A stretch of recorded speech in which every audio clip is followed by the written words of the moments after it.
సరదాగా కూరగాయల యొక్క మనోభావాలను గురించి తెలుసుకుందాం.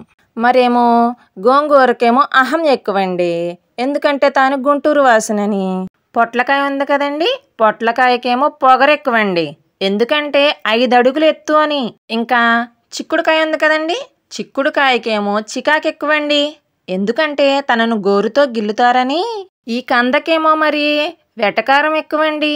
ఎందుకంటే తనకి లేని దురద కత్తిపీటకొచ్చిందని. వంకాయ ఉంది కదండి, వంకాయకేమో గర్వం ఎక్కువండి. ఎందుకంటే కూరగాయలన్నింటికి తానే రాజునని. బెండకాయకేమో ఆనందం ఎక్కువండి.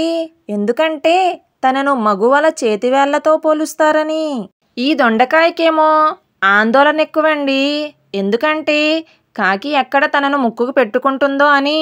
అదేనండి సామెత ఉంది కదా, కాకి ముక్కుకు దొండపండు అని.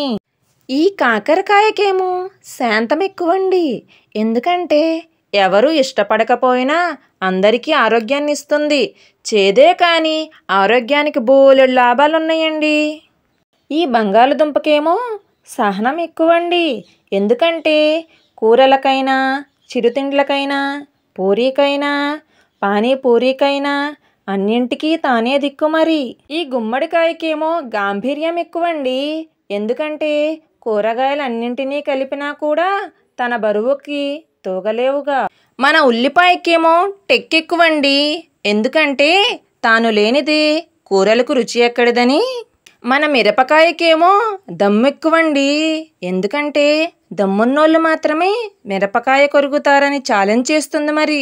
మాట కాని మాట, టమాటా ఉంది కదండి, టమాటాకేమో ఆశ ఎక్కువండి. ఎందుకంటే అప్పుడెప్పుడో పెట్రోల్ డీజిల్ ధరలతో పోటీ పడింది కదండి. ఇప్పుడేమో ఎప్పటికైనా బంగారం ధరతో పోటీ పడాలని ఉందంట. మన మునక్కాయకేమో భయం ఎక్కువండి. ఎందుకంటే కొంతమందిని పొగిడితే మునగ చెట్టు ఎక్కిస్తున్నావా అంటారు కదా, అందుకు. నిజంగానే చెట్టు ఎక్కడ ఎక్కేస్తారో అని భయం అంటండి. కొత్తిమీరకేమో అనుకువ ఎక్కువండి. ఎందుకంటే మనం కూరగాయలన్నీ కొన్నాక కొంచెం కొత్తిమీర ఫ్రీగా ఇవ్వమంటే ఇస్తారు కదా. కాలీఫ్లవర్కేమో ధీమా ఎక్కువండి. ఎందుకంటే తను బ్రెయిన్ ఆకారంలో ఉంటుందని.